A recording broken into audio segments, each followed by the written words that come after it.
as requested. Here's a 2021 Jaguar F-Pace SVR. This one is in Fuji white. We'll do a quick driving video, but walk through this car really quick. Here's the new wheels. Did a short video on it, so let me know what you guys think of the wheels. Personally, don't like them. Still have the nice heat extractors on the side for the wheels. The brake lights are updated, as you can see there, and the back is the same, so same exhaust like on mine. Got this nice arrow right there. Little SVR spoiler, which is very small. A little bit of downforce. Biggest difference you'll see too on the outside is going to be on the front. So if you see right here, we got the updated grille right there. The new signature LEDs, the double J blades, and then we got this new design over here around the intercoolers, which I actually do like. I think it adds a nice design to it if you look from the back here. So if you can see right there, I think that looks pretty sweet. And then we got the hood scoops, which are heat extractors basically. Check out the inside really quick with the car on. Now we got this. Now this is Windsor leather here. You can get, I did do another video on one that was more equipped and it had semi-aniline leather, which is basically the highest option that you could get. And this is suede microfiber. And then we got the Meridian Surround 825 watt, and the controls here. Illuminated tread plate right there. Now these are standard, so it's a combination of a Windsor leather, and this is actually microfiber and suede.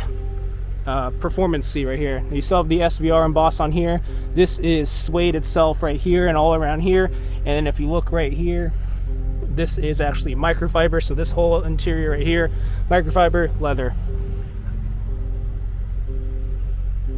And we still have standard suede cloth headliner right there. And then if you look right here, we got suede right here, heads-up display housing right there. And then this is Windsor leather. And then we got some more Windsor leather here, and then this is the aluminum trim finisher there. Of course, we got the new shifter right here. Start-stop volume control power here. We got the 11.4-inch display Pivi Pro, which is very nice. Updated SVR steering wheel, leather wrapped. 12.3-inch virtual display, powered by Pivi Pro, so it looks very nice. Updated climate controls right there. We got the wireless charger, which is sweet. This is the mode adjuster, so you can go from dynamic to, let me just show you here, dynamic, comfort, eco, and ADSR, which is the adaptive search response, which is basically a rain, snow, ice mode program. We're going to go back into dynamic, of course. Pop that guy in there. I'll leave you on the maps here. So here's a little display of what the Pivi Pro looks like. And once again, Pivi Pro is actually very nice to use for just interface in general. So let's just say I wanted to go to Whole Foods here. Boom. So the touchscreen works very well. Search. There you go. Shows you all the Whole Food locations basically in a decent radius, which is kind of cool. And that's like that. That's it. So it's very easy to use. You got your phone interface here. Click on here to go to apps if you want to just configure your different apps for seating or whatever.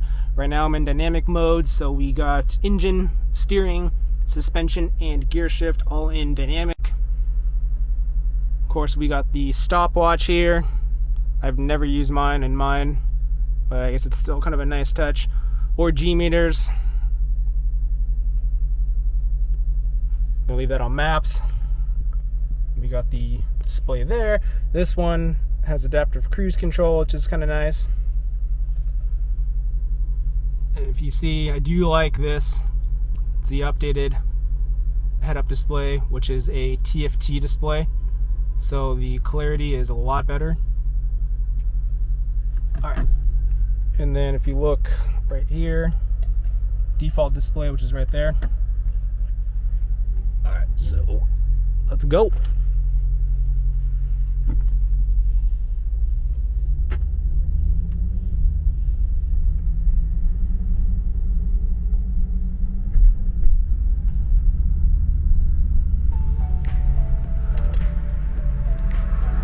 Now this thing has torque vectoring by downshifting when braking, so it automatically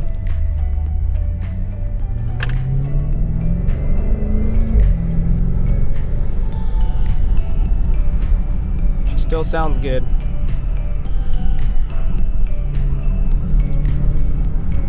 It's that definitely that Jag sound on the V8s. Still get a little bit of backfire, which is kind of cool. There's the torque vectoring by braking.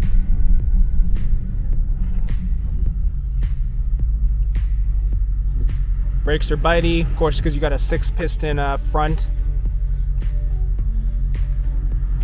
The whole vehicle is just a lot more dialed in and geared towards the driver, which is nice, and kind of why I chose this one as my basically daily. Because I mean, it just drives awesome. I mean, with the V8 up front, you got everything tuned for the SVR.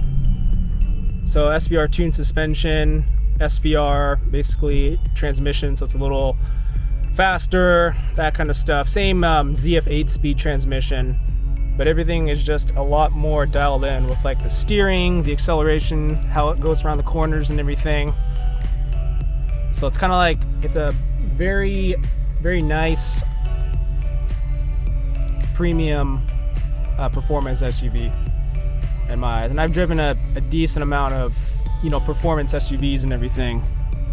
I do like this. I like this layout a lot. It's a lot more premium feeling. I like this dash up here. And you can actually get semi-aniline up here with the upgraded seats. And then the contrast here is actually a nice touch too. We got the suede up there, kind of like the F-Type SVR. Back when they had them, it was kind of like this split.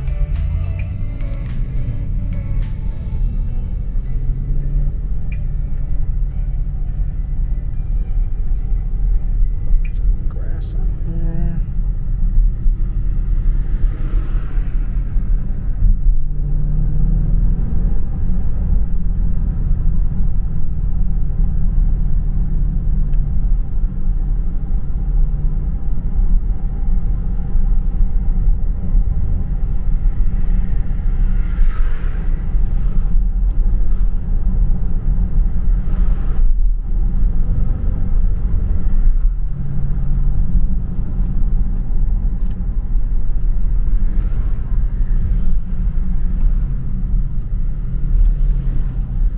Feels good around the corners.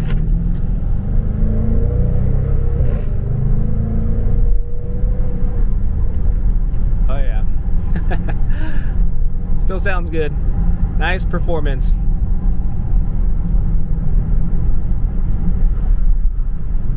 It's pretty similar to mine, so it is nice.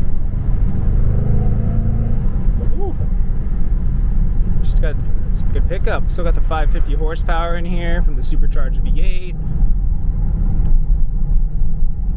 Just a fun vehicle to drive.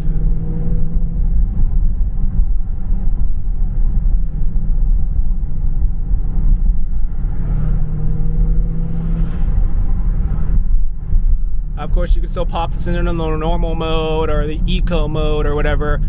To be honest, I never use that just because it dulls the vehicle down a lot.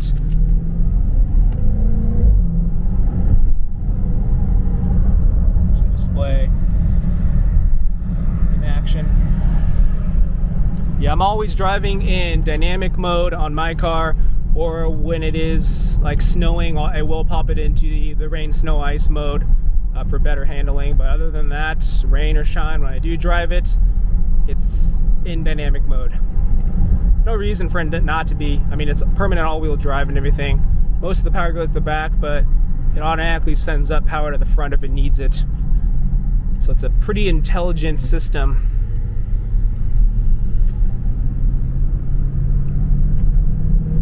Yeah, it feels great around the corners. No like body roll. I mean, it's got its limitations, but like around these corners right here,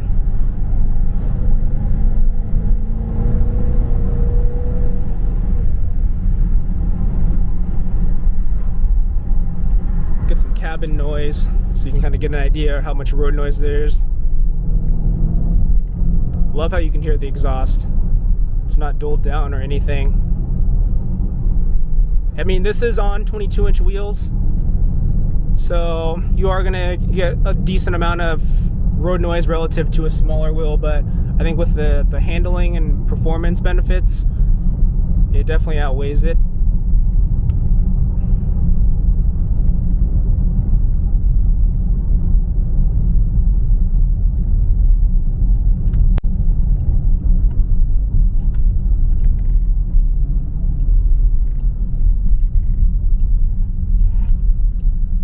I feel like they fixed there was a brake squeaking problem on I believe it's the 19s and the 20s, and on mine too.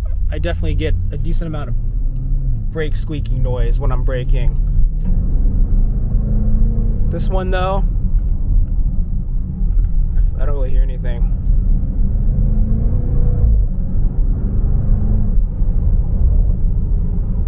Sounds just as good. Personally, I think this would be a nice upgrade if you have a 19 or a 20 for the interior features alone.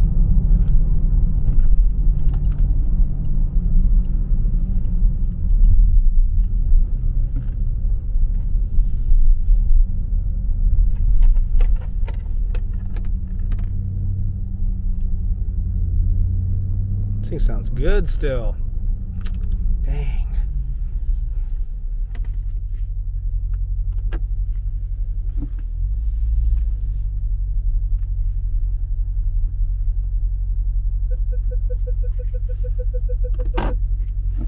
Guess I could try and show you the backup camera in action here. Just trying to park this thing. Of course, you got the 360 camera. Very nice clarity. Try to multitask here.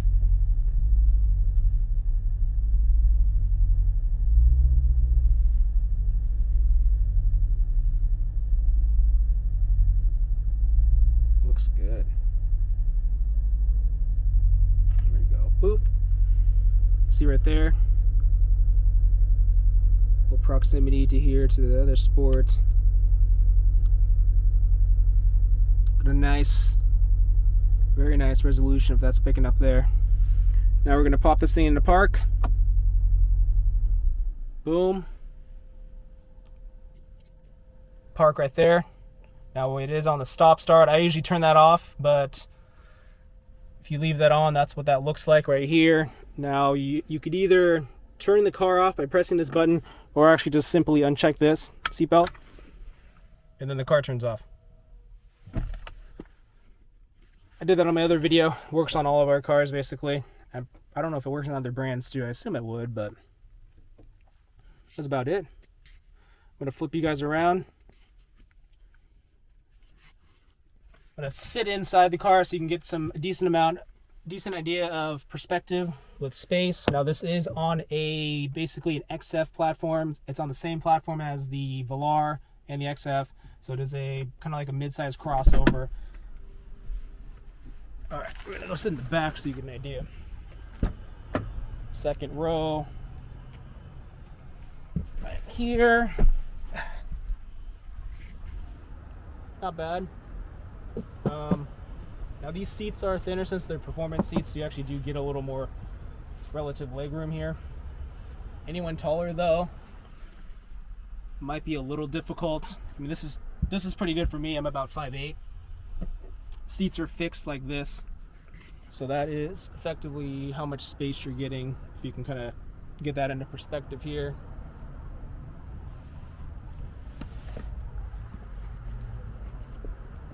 Pop this here. Got the trunk right here.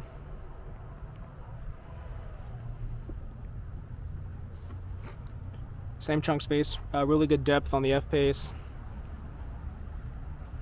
Now with the body size, you are limited a little bit, at least onto here. This comes off, but with the roof sloping down, you do lose out a little bit of clearance there, but it's honestly not that bad. And then under here, we got the full-size spare. All right, well, just wanted to do a video, mostly of it just driving around town, nothing too far or anything. Hope you guys enjoyed that video. If you guys have any other questions, don't forget to drop a comment down below. I always respond to all your questions. And if you guys like the video, hit that like button. Also, please smash that subscribe button. Thank you for everyone subscribing and enjoying the content and growing the channel. Appreciate it. And I'll see you in the next video.